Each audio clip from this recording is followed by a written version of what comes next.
আল্লাহ তাআলা বলেন ওয়ামান আহসানু হুকমান লিকাউমি ইউকিনুন, যারা আল্লাহর প্রতি ঈমান আনে, আল্লাহর আইন ও ব্যবস্থা, আল্লাহর আইন ও শরিয়া তাদের জন্যই উত্তম। বিশ্বাসী কওমের জন্য আল্লাহর আইন অপেক্ষা আর কোনো আইন উত্তম হতে পারে না। আমরা যদি ঈমানদার হই, আমরা চাইবো আল্লাহর কোরআন দিয়ে দেশ পরিচালনা হোক। যদি আপনি কি হন? ঈমানদার হন। কে বলতেছেন? আল্লাহ বলতেছেন। কোথায়? সূরা মাইদা আয়াত 50। আল্লাহ বলেন ওমান আহসানু হুকমান লিকাউমি ইউকিনুন, বিশ্বাসী কওমের জন্য আল্লাহর আইন অপেক্ষা অধিক শ্রেয়তর, অধিক শ্রেষ্ঠতর কোনো আইন হতে পারে না। কাজেই কোরআন দিয়ে দেশ পরিচালনা হবে, কোরআন দিয়ে সমাজ পরিচালনা হবে, কোরআনী বিচার দিয়ে হদদ কেসাত সকল বিচার কার্য হবে। এটা যদি আপনার মনের মধ্যে না থাকে, এটার জন্য চেষ্টা প্রচেষ্টা রাসূলুল্লাহ যেইভাবে করেছেন, সাহাবীরা যেইভাবে করেছেন, ওইভাবে যদি না থাকে, আপনি নিজেকে স্বয়ংসম্পূর্ণ ঈমানদার মনে করতে পারবেন না। ওয়াইদা তুলিয়াত আলাইহিম আয়াতুহু, যখন ঈমানদারদের সামনে আমি রবের আয়াত তেলাওয়াত করা হয়, আমি রবের আয়াত তেলাওয়াত করা হয়, পাঠ করা হয়, তরজমা করা হয়, যাদাতহুম ঈমানা, তাদের ঈমান আরো বৃদ্ধি হয়ে যায়। যদি আপনি ঈমানদার হন, তাহলে আপনার ঈমান বৃদ্ধি হবে। কথাটা সবাই বলেন, কথাটা কার? আর যদি আপনি মুমিন না হয়ে মুনাফিক হন, আপনি যদি মুমিন না হয়ে কাফের হন, আপনি যদি মুমিন না হয়ে আল্লাহর দোসর হন, আপনি যদি আল্লাহর গোলাম না হয়ে আল্লাহর শত্রু হন, রাসূলের শত্রু হন, ইসলামের শত্রু হন, আল্লাহ তাআলা বলেন তার অন্তরের মধ্যে ভীতি সঞ্চার হবে এবং তার কুফরির মাত্রা বেড়ে যাবে। আল্লাহ রাব্বুল আলামিন আমাদেরকে যেন হক কথা বুঝবার মতো তৌফিক দান করেন। সবাই বলুন আমিন।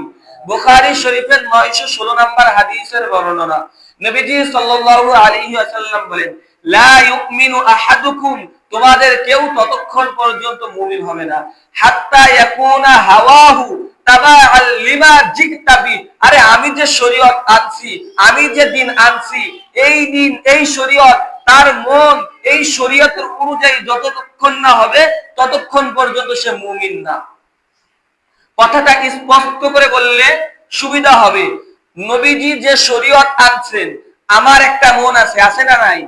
আপনাদের সকলের সঙ্গে মন আছে না নাই? আপনাদের মন, আপনাদের হৃদয়, আপনাদের ইচ্ছা নবীজির শরীয়তের অনুযায়ী, নবীজি যা আদেশ করেছেন, নবীজি যা নিষেধ করেছেন তার অনুযায়ী না যতক্ষণ না হবে ততক্ষণ পর্যন্ত কেউই মুমিন না। কথাটা কার? কথাটা নবীজির। কথাটা কার? কথাটা নবীজি। নবী বলেন তোমরা ততক্ষণ পর্যন্ত মুমিন হবা না, আমি যে শরীয়ত আনছি যতক্ষণ না তোমার মনের চাহিদা সে শরীয়ত অনুযায়ী হয়। নবীজির শরীয়ত হলো কোরআন এবং সুন্নাহ। নবীজির শরীয়ত কি বলেন? কোরআন এবং সুন্নাহ। আল্লাহ রাব্বুল আলামিন নবীজি মুহাম্মদুর রাসূলুল্লাহ সাল্লাল্লাহু আলাইহি ওয়াসাল্লামকে জানায়া দেন সূরা মাইদা আয়াত নং 49। আমি আগেই বলছি, যদি আপনার যাররা পরিমাণ ঈমান থাকে, আল্লাহ আপনার ঈমান বৃদ্ধি করে দিবেন। আর যদি আপনার মধ্যে ঈমান না থাকে, কুফরি থাকে, আপনার কুফরির মাত্রা বেড়ে যাবে। এখন আপনি ওইখানে আপনার জায়গায় বসে আপনি সিদ্ধান্ত নেন এবং বিচার বিশ্লেষণ করেন আপনি মুমিন কি মুমিন না। তার আগে আরেকটা কথা বলে নেই, কোরআন কিন্তু আমাদের ইচ্ছা অনুযায়ী চলবে না। বুঝেননি কথা? আমাদের ইচ্ছা অনুযায়ী কোরআন চলবে নাকি কোরআনের ইচ্ছা অনুযায়ী আমাদের চলতে হবে? কোরআনের ইচ্ছা অনুযায়ী, কোরআনের হুকুম অনুযায়ী আমাদের চলতে হবে। আমাদের মনে কোনটা ভালো লাগলো কোনটা লাগলো না সেটা দেখার টাইম নাই। আমাদের মনে তো, আমাদের তো জিনা করা ভালো লাগে, পরনারী দেখা ভালো লাগে, গীবত করা ভালো লাগে, তহবত দেওয়া ভালো লাগে, মিথ্যা কথা বলা ভালো লাগে, চুরি করা ভালো লাগে, ঘুষ খাওয়া ভালো লাগে, সুদ খাওয়া ভালো লাগে। আরে এইভাবে সকল অন্যায় কাজ আমাদের কাছে ভালো লাগে, তাই বলে কি এটা জায়েজ হয়ে যাবে? তার মানে আমরা যেটা, আমাদের কাছে যেটা ভালো লাগে হয়তোবা সেটা খারাপ, আবার আমাদের কাছে যেটা খারাপ লাগে হয়তোবা সেটা কি ভালো। সূরা বাকারা আয়াত 216 আল্লাহ বলেন কুতিবা আলাইকুমুল কিতাল ওয়া হুয়া কুরহুল লাকুম, তোমাদের জন্য জিহাদকে আমি আল্লাহ ফরজ করে দিয়েছি, অথচ তোমরা এটাকে অপছন্দ করো। ওয়া আসা আন তাকরাহু শাইআ ওয়া হুয়া খায়রুল লাকুম, হে মুমিন মুসলমানেরা, হে আমার বান্দারা, তোমরা শুনো, তোমরা এমন কোনো কিছু অপছন্দ করো যার মধ্যে আল্লাহ কল্যাণ রেখে দিয়েছেন। এমন হইতে পারে কি পারে না? আমরা কি কোনো কিছু জানি নাকি আল্লাহই জানেন? আল্লাহ তাআলা বলেন ওয়া আসা আন তুহিব্বু শাইআ ওয়া হুয়া শাররুল লাকুম, তোমরা যা কিছু ভালো মনে করো তার মধ্যে খারাপই থাকতে পারে কি পারে না? তার মধ্যে খারাপই থাকতে পারে। তার মানে ওয়াল্লাহু ইয়ালামু ওয়া আনতুম লা তা'লামুন, তোমরা জানো না আমি আল্লাহই জানি কোনটায় তোমাদের মঙ্গল, কোনটায় অমঙ্গল, কোনটায় সুখ, কোনটায় দুঃখ, কোনটায় তোমাদের ঈমান তরতাজা থাকবে, কোনটায় তোমাদের ঈমান ধ্বংস হয়ে যাবে, এটা তোমরা কেউ জানো না। জানেন যিনি তিনি কে? আল্লাহ জানেন আমাদের ঈমান কিসে আসবে, কিসে বৃদ্ধি পাবে, আমাদের ঈমান কিসে ধ্বংস হয়ে যাবে, এটা দুনিয়ার কোনো মানুষ জানে না, জানে একমাত্র আল্লাহ। তো আল্লাহ রাব্বুল আলামিন বলেন, তার নবীকে বলে দেন সূরা মাইদা আয়াত 49, ওয়া আনিহকুম বাইনাহুম বিমা আনজালাল্লাহ, হে নবী আপনি তাদের মাঝে তথা আপনার উম্মতদের মাঝে, আমার বান্দাদের মাঝে বিচার মীমাংসা করবেন বিমা আনজালাল্লাহ, আমি আল্লাহ যা নাযিল করেছি তা দিয়ে। আল্লাহ নাযিল করেছেন কি? কথা বলেন না। আল্লাহ কি নাযিল করেছেন জানেন না? কি নাযিল করেছে? আল কোরআন আল্লাহ নাযিল করেছেন। আল্লাহ বলেন ওয়া আনিহকুম বাইনাহুম বিমা আনজালাল্লাহ ওয়া লা তাত্তাবি আহওয়াআহুম, এরপরে বলেন ওয়া লা তাত্তাবি আহওয়াআহুম। আল্লাহ বলেন হে নবী আমি যা নাযিল করেছি, আমার নাযিল করা বিধান আল কোরআন দিয়ে তুমি উম্মতদের মাঝে, আমার বান্দাদের মাঝে বিচার ফয়সালা করবে। ওয়া লা তাত্তাবি আহওয়াআহুম, আর বিচার ফয়সালা করার সময় তুমি কারো দিকে তাকিও না, কারো খেয়াল খুশির অনুসরণ করিও না। মক্কায় নবীজি সাল্লাল্লাহু আলাইহি ওয়াসাল্লামের কাছে এক সম্ভ্রান্ত পরিবারের মহিলা বিচার হদত নিয়ে আসলো। বলা হলো এই মহিলার দোষ কি, অপরাধ কি? এই মহিলা চুরি করছে, স্পটে ধরা খেয়েছে। আরেকজন মহিলা এসে বলতেছে ইয়া রাসূলুল্লাহ আপনি যে তার হাত কাটার জন্য অনুমতি দিলেন, আপনি তো জানেন না সে কোন বংশের মেয়ে, সে অমুক অমুক অমুক অমুক অমুক গোত্রের মেয়ে, সম্ভ্রান্ত পরিবারের মেয়ে, সম্মানজনক গোত্রের মেয়ে। তখন নবীজি সাল্লাল্লাহু আলাইহি ওয়াসাল্লামের চোখ মুবারক, চেহারা মুবারক লালে রাগে অগ্নিশর্মা হয়ে গেল। নবীজি বললেন যে হে মহিলা তুমি আমাকে কি বলতে চাও? সে সম্ভ্রান্ত পরিবারের মেয়ে, তাই তার হাত কাটবো না। তুমি শুনে রেখো ওয়াল্লাহি আল্লাহর কসম আমার মেয়ে ফাতেমাও যদি চুরি করত আর এটা ধরা খেত, এটা স্পষ্ট প্রমাণ থাকতো, আমি আমার মেয়ের হাত কেটে দিতাম। আল্লাহ কি বললেন? ওয়ালা তাত্তাবি আহওয়াআহুম, তুমি তাদের খেয়াল খুশির অনুসরণ করো না।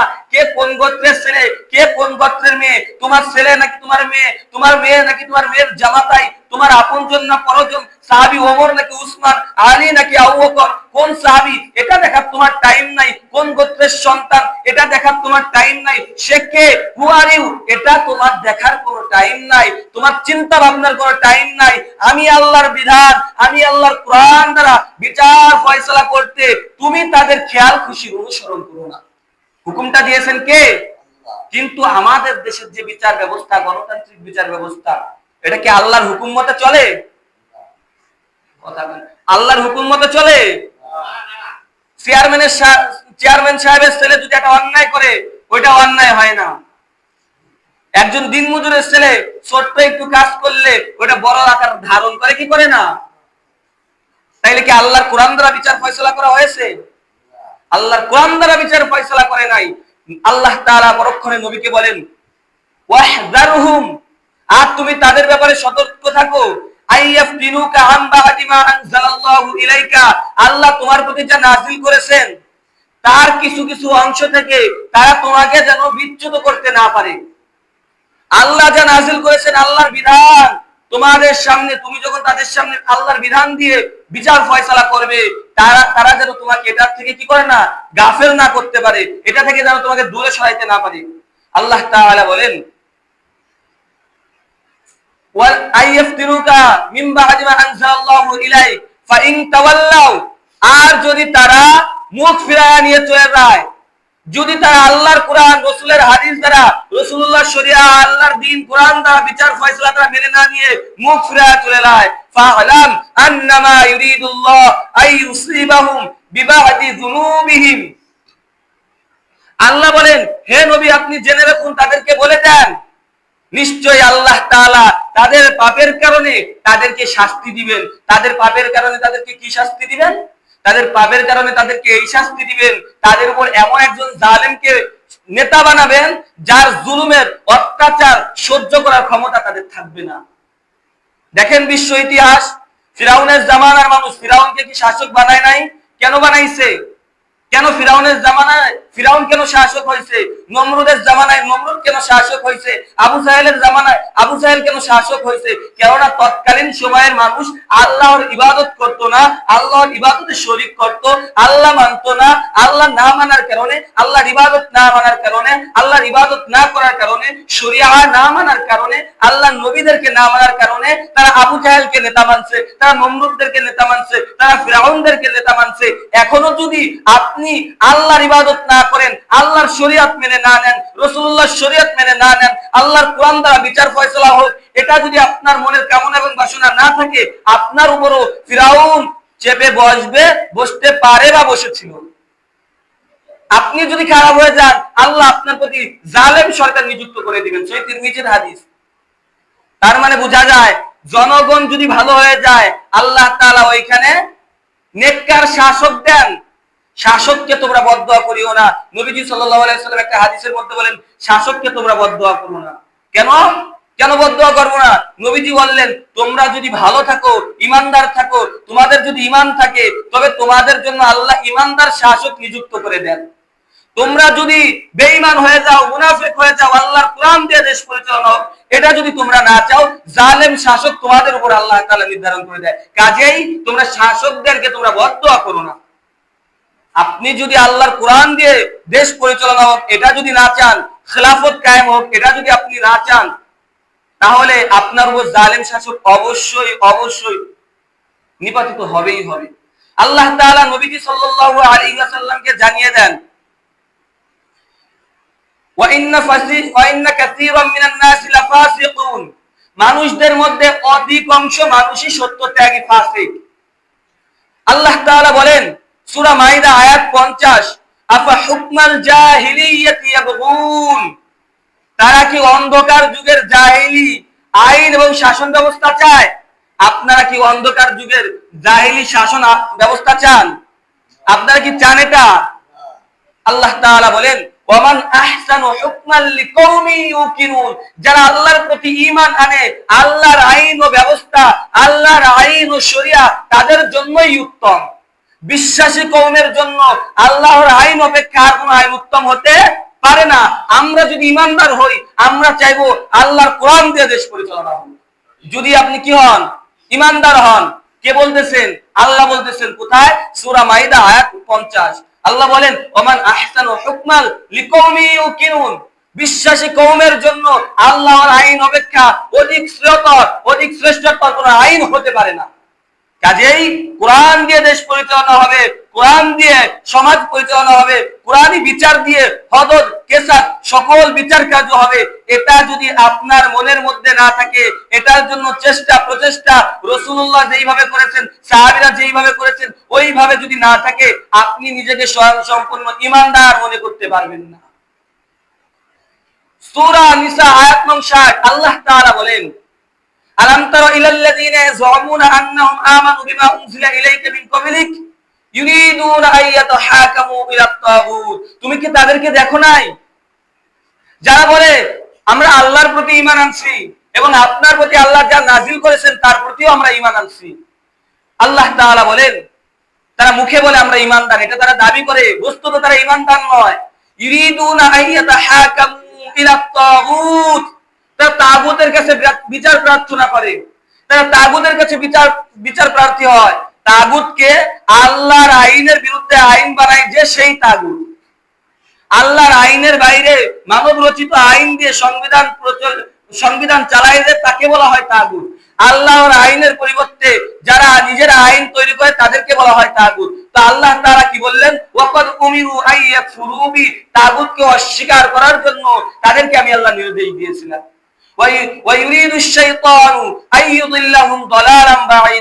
শয়তান তাদেরকে পথভ্রষ্ট করে বহুদূরে নিয়ে যায়, ফলে তারা ইসলামের আলো, ঈমানের আলো দেখতে পায় না। কাজেই যারা তাগুতের কাছে বিচার প্রার্থনা করেন, যারা মানব রচিত সংবিধানের কাছে বিচার প্রার্থনা করেন, তাদেরকে শয়তানে পথভ্রষ্ট করেছেন। কথাটা আল্লাহ এই আয়াতের ব্যাখ্যায় তাফসীরে ফাতহুল মাজিদে লেখেন, 2 নং খণ্ডের 88 নম্বর পৃষ্ঠা। তিনি বলতেছেন তাগুত শব্দের অর্থ কোনো শয়তান নয়, তাগুত শব্দের অর্থ মানুষ্য শয়তান। কোন মানুষ শয়তান? যেই মানুষ আল্লাহর আইনের বিরুদ্ধে আইন বানায় সেই মানুষটা শয়তান, সেই মানুষটা তাগুত। শুধু কি তাই, যারা এটাকে সমর্থন করে তারাও তাগুতের দলভুক্ত, তারাও তাগুত। খুলেন সূরা নিসা আয়াত নং 60 তাফসীরে ফাতহুল মাজিদ, যদি না পাওয়া যায় আমাকে এসে বলেন, আমি দেখায়া দিব। তার মানে মানব রচিত সংবিধান যে তৈরি করে সে নিজেই তাগুত, তাকে যে সমর্থন করে তারাও তাগুত। এক ব্যক্তি, একজন মুসলমান এবং একজন ইহুদি খ্রিস্টান যে কোনো একটা বিষয় বিবাদে রাখছে, ঝগড়া লাগছে, তো মুসলমান বলতেছে ওই বারজাহার কাছে চলো, তখন ওই ইহুদি বলতেছে না আমরা বারজাহার কাছে যাব না, আমরা যাব মুহাম্মাদুর রাসূলুল্লাহর কাছে সাল্লাল্লাহু আলাইহি ওয়াসাল্লাম। ওই মুসলমান বলতেছে না আমরা মুহাম্মদ সাল্লাল্লাহু আলাইহি ওয়াসাল্লামের কাছে বিচার প্রার্থনা করব না, আমরা বিচার চাবো ওই ইহুদি খ্রিস্টানের কাছে, ধর্মযাজকের কাছে। তখন ওই ইহুদি কি বলতেছে না, সঠিক বিচার, ন্যায় বিচার করেন যিনি, তিনি হলেন মুহাম্মদ সাল্লাল্লাহু আলাইহি ওয়াসাল্লাম। ইহুদি খ্রিস্টান দুইজনের মধ্যে ভালো তুমুল ঝগড়া লাগছে। একজন বলে, মুসলমান বলে খ্রিস্টানের কাছে যাব, আর খ্রিস্টান বলে মুসলমানের কাছে আসবো। আল্লাহ তাআলা তৎক্ষণাৎ এই আয়াতটা নাযিল করে জানায়া দেন তারা তাগুতের কাছে বিচার প্রার্থনা করতে চায়, অথচ তাগুতকে অস্বীকার করার জন্য তাদেরকে হুকুম দেওয়া হয়েছিল। এখন এখানে তাগুত শব্দ, তাগুত বলতে কাদেরকে বুঝাইছে, কাকে বুঝাইছে? কার কাছে বিচার প্রার্থনা করলে মুসলমান? খ্রিস্টান ধর্মযাজক যে আল্লাহর কোরআন রাসূলের হাদিস দিয়ে বা আল্লাহর কিতাব দিয়ে যে মনে করেন বিচার ফয়সালা করে না, তাকে এখানে তাগুত সাব্যস্ত করলো না? তো এই আয়াতের পর যখন সূরা নিসার 65 নং আয়াত নাযিল হলো, হাতিব ইবনে বালতাআ রাদিয়াল্লাহু তাআলা আনহু, হাতিব ইবনে বালতাআ রাদিয়াল্লাহু তাআলা আনহু এবং আরেকজন খ্রিস্টান যে কোনো বিষয়ে বিতর্ক লাগলো। দুইজন বললেন, মুসলমান বললেন না আমরা তোমাদের ধর্মযাজকের কাছে যাব, আর খ্রিস্টান বললেন না মুহাম্মাদের কাছে যাব সাল্লাল্লাহু আলাইহি ওয়াসাল্লাম। পরিশেষে মুহাম্মদ সাল্লাল্লাহু আলাইহি ওয়াসাল্লামের কাছে বিচার নেওয়া হলো।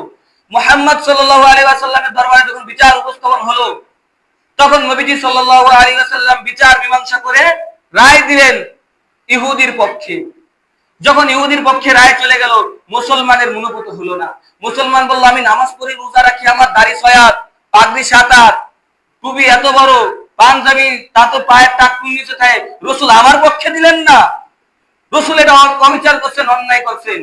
উমর ইবনে খাত্তাব রাদিয়াল্লাহু তাআলা আনহুর কাছে দ্বিতীয়বার পূর্ণ বিচারের জন্য ওই মুসলমান গেলেন, যে বললেন কি আমার আশঙ্কা হয় মুহাম্মদ সাল্লাল্লাহু আলাইহি ওয়াসাল্লাম আমার বিচারটা ঠিক করেননি। এই কথা শোনা মাত্র উমর ইবনে খাত্তাব রাদিয়াল্লাহু তাআলা আনহু বললেন তুমি একটু অপেক্ষা করো, তুমি পূর্ণ বিচারের জন্য আসছো, পুনরায় আমি তোমার বিচার করবো এজন্য? বলে হ্যাঁ, একটু অপেক্ষা করো। ওমর ফারুক নবীজির কাছে জিজ্ঞেস করলেন না, ওমর ফারুক আবু বকরের কাছে জিজ্ঞেস করলেন না, ঘর থেকে তলোয়ার এনে এক কোপে তার গর্দান, তার মাথা থেকে শিরচ্ছেদ করে দিলেন। মদিনার মধ্যে হইচই হয়ে গেল, যাকে হত্যা করা হয়েছে তার পরিবার পরিজন সবাই বলতেছে ইয়া রাসূলুল্লাহ আপনার পিছনে আমার ভাই নামাজ পড়তো, ইয়া রাসূলুল্লাহ রমজানে রোজা রাখতো, ইয়া রাসূলুল্লাহ হজ করতো, যাকাত দিত। ইসলামের কোন বিধিবিধান সে অলঙ্ঘন করে নাই, সে সীমা লঙ্ঘন করে নাই, ইসলামের কোন বিধিবিধান সে অস্বীকার করে নাই, সে তো পালনই করছে। তারপরে ওমর কেন তাকে হত্যা করলো? ইয়া রাসূলুল্লাহ কুতিবা আলাইকুমুল কিসাস, তোমাদের উপর কিসাস কি করা হলো, ফরজ করা হলো। আমরা কিসাসের পরিবর্তে, হত্যার পরিবর্তে আমার ভাইয়ের যেমন গর্দান উমর নিয়েছে, আমরাও উমরের গর্দান চাই। মদিনার মধ্যে হই হুল্লোড় পড়ে গেল। নবীজি সাল্লাল্লাহু আলাইহি ওয়াসাল্লাম শঙ্কিত, উমরে কি কাজ করলেন? কিন্তু স্বয়ং রব্বে কাবা সূরা নিসা 65 নং আয়াত নাযিল করে জানায়া দেন ফালা ওয়া রাব্বিক, সুতরাং তোমার রব আল্লাহর কসম, লা ইউমিনুনা তারা কিছুতেই ঈমানদার হবে না, হাত্তা ইউহাক্কিমুকা ফিমা শাজারা বাইনাহুম, তোমাদের মাঝে নবী মুহাম্মদুর রাসূলুল্লাহ সাল্লাল্লাহু আলাইহি ওয়াসাল্লাম যে বিচার মীমাংসা করে দিবে, এই বিচার মীমাংসা যে মেনে না নিবে, সন্তুষ্ট চিত্তে মেনে না নিবে, সে মুমিন হতে পারবে না। সুম্মা লা ইয়াজিদু ফি আনফুসিহিম হারাজাম মিম্মা কাদাইতা ওয়া ইউসাল্লিমু তাসলিমা। মুহাম্মদ যে বিচার করে দিবে ওই বিচারটা মনের অনুগামী করে সন্তুষ্ট চিত্তে মেনে নিতে হবে। যদি কেউ মেনে না নেয় সে মুমিন হতে পারবে না। ফতোয়া জারি করে দিলেন আল্লাহ, এবং আল্লাহ বলে দিলেন ওমরে ফারুক তার গর্দান নিয়ে কোনো ভুল কাজ করেনি, বরঞ্চ আমি আল্লাহর পক্ষেই সে কাজ করেছে। সুবহানাল্লাহ বলেন। তার মানে বোঝা যায় নবী যদি কোনো বিচার মীমাংসা করে দেয়, আর এই বিচার মীমাংসা যদি কেউ না মানে, তার দাড়ি যদি 10 হাত থাকে, পাগড়ি যদি 16 হাত থাকে, টুপি যদি 40 হাত লম্বা থাকে, পাঞ্জাবি যত বড়ই থাক, সে ইমানদার না মুনাফিক? তার গর্দান যাবে কি যাবে না? এই কথাটা একটু বোঝার চেষ্টা করুন। আমি আর সামনে আগালাম না। রসুলের বিচার যদি আপনার ভালো না লাগে, রসুলের বিচার দিয়ে, রসুলের আইন দিয়ে, রসুলের শরিয়া দিয়ে, আল্লাহর কিতাব দিয়ে রাষ্ট্র পরিচালনা হবে, এটা যদি আপনার ভালো না লাগে, ওমর থাকলে আল্লাহর কসম, আল্লাহর কসম, আল্লাহর কসম, যারা এই দাবি করে যে না কোরআন দিয়ে দেশ পরিচালনার দরকার নাই, আমরা পূর্ণ গণতন্ত্র প্রতিষ্ঠা করতে চাই, গত 16 বছরে গণতন্ত্র প্রতিষ্ঠা হয় নাই, যারা এই ধরনের কথা বলে, ওয়াল্লাহি আল্লাহর কসম করে বলি তাদেরও গর্দান যাইত। আমি বলছি নাকি কোরআনের আয়াত বলছে? আপনারা প্যাঁচ লাগায়েন না। সূরা নিসা আয়াত 65 খুলে দেখবেন, এখানে কেন ওই মুসলমানের গর্দান নিল? মুসলমান তো নামাজও পড়েছিল, রোজাও রেখেছিল, হজ যাকাত সকল কিছুর মধ্যেই সে মুসলমান ছিল, তারপরে তার গর্দান কেন নিলেন ওমর? কারণ রসুলের বিচার সে মেনে নিতে পারে না। কাজেই রসুলের বিচার যদি কোনো ব্যক্তি মেনে না নেয়, সে মুমিন হতে পারে না। সামনে দেখবেন এই যে 3-4 দিন পর শারদীয় দুর্গাপূজা, একজন মুসলমানকে দুর্গাপূজায় সহায়তা করার জন্য আদেশ দেওয়া হয় নাই, বাধা দেওয়ার জন্য আদেশ দেওয়া হয় নাই। মুসলমান এবং মুনাফিক আপনারা চিনে নেবেন। যারা ফেসবুকে পোস্ট করবে শুভ দুর্গাপূজার শুভেচ্ছা জানাই সকল হিন্দু সম্প্রদায় ভাইদের জন্য, মনে রাখবেন সেও তাদের দলভুক্ত। সে যদি একজন খাঁটি মুসলমানের ছেলে হয়, আওলাদের রাসূলও হয়, আওলাদের শয়তান হয়ে যাবে সে, যদি সে বলে হিন্দু ভাইদের শুভ দুর্গাপূজার শুভেচ্ছা জানালাম। এই কথাটা যে উচ্চারণ করবে, দেখে নেবেন যাদের ফেসবুক পোস্টে এইরকম পাবেন, তারাই দেখবেন শয়তানের দোসর, তারাই আওলাদুস শয়তান, শয়তানের আওলাদ, তারাই শয়তানের পরবর্তী। কাজেই আমরা এখন থেকে, এই মুহূর্ত থেকে দুর্গাপূজার পক্ষেও নাই, বিপক্ষেও নাই। আমাদের সমর্থন কি? আমরা দুর্গাপূজার পক্ষে, আমরা দুর্গাপূজার পক্ষে নাই। কোন মুসলমান দুর্গাপূজার পক্ষে নাই, কোন মুসলমান দুর্গাপূজার শুভেচ্ছা জানাইতে পারবে না। এই যে কয়েকদিন আগে দেখলাম আবার কোন হুজুর রাজনীতি ওয়াজ করে, রাজনীতি রসুলও করছেন, 23 বছর মায়ের খাইছেন, আমিও মায়ের খাবো, কোনো সমস্যা নাই। রাসূলুল্লাহ সাল্লাল্লাহু আলাইহি ওয়াসাল্লাম কি করছেন? রাজনীতি করছেন 23 বছর, যার কারণে মায়ের খাওয়া লাগছে। তো দেখলাম যে বাংলাদেশের পণ্য যারা প্রাণী অধিদপ্তরে যারা আছেন, তারা বলতেছেন কি আমরা বাধ্য হয়ে ভারতে 1200 মেট্রিক টন ইলিশ মাছ পাঠাইতেছি। ভাই বাধ্য হয়ে যদি 1200 মেট্রিক টন পাঠানো লাগে, খুশির আনন্দের ঠেলায় তো মনে হয় পুরো বাংলাদেশি দিয়ে দিবে। কি কন? খুশির ঠেলায় তাই দিয়ে দিবে না? বাধ্য হয় মানে বাধ্য হয়ে পাঠাইতেছে, তার মানে খুশির ঠেলায় তো সব দিয়ে দিবে। আবার আরেকজন বলতেছে আমরা ইসলামিক ফাউন্ডেশন থেকে এমন একটা বই তৈরি করব, এমন একটা বই লিখবো, যেই বইটা প্রত্যেকটা মসজিদের হুজুরদের হাতে পৌঁছায় দিব। হুজুররা ওই বই পড়া বয়ান করবে, যাতে হিন্দুদের বিরুদ্ধে না যায়, যাতে কোনো অশান্তি সৃষ্টি না হয়। হিন্দুদের বিরুদ্ধে কথা বলে নাকি অশান্তি সৃষ্টি হবে। সে আবার নিজেকে মুসলমানও দাবি করে। আমরা বলে যাই স্পষ্ট ভাবে, তোমার উপর এবং তোমার এই বইয়ের উপর আমরা স্পষ্ট করে থুতু নিক্ষেপ করি। আমাদের কাছে আল্লাহর কোরআন আছে, রাসূলুল্লাহর হাদিস আছে। রাসূলুল্লাহর কোরআন, রাসূলুল্লাহর হাদিস, আল্লাহর কোরআন থাকার পর মানব রচিত কোনো বইয়ের দরকার আমাদের নাই। আমাদের কোনো মানব রচিত বইয়ের দরকার নাই। এরপরে কি বলতেছে? আমি গত কয়েকবার আগে দেখলাম দুর্গাপূজায় 2 কোটি টাকা দান করছে, এইবার দেখলাম 5 কোটি টাকা দান করতেছে দুর্গাপূজায়। আমার কোনো সমস্যা নাই, গণতান্ত্রিক দেশ যেহেতু।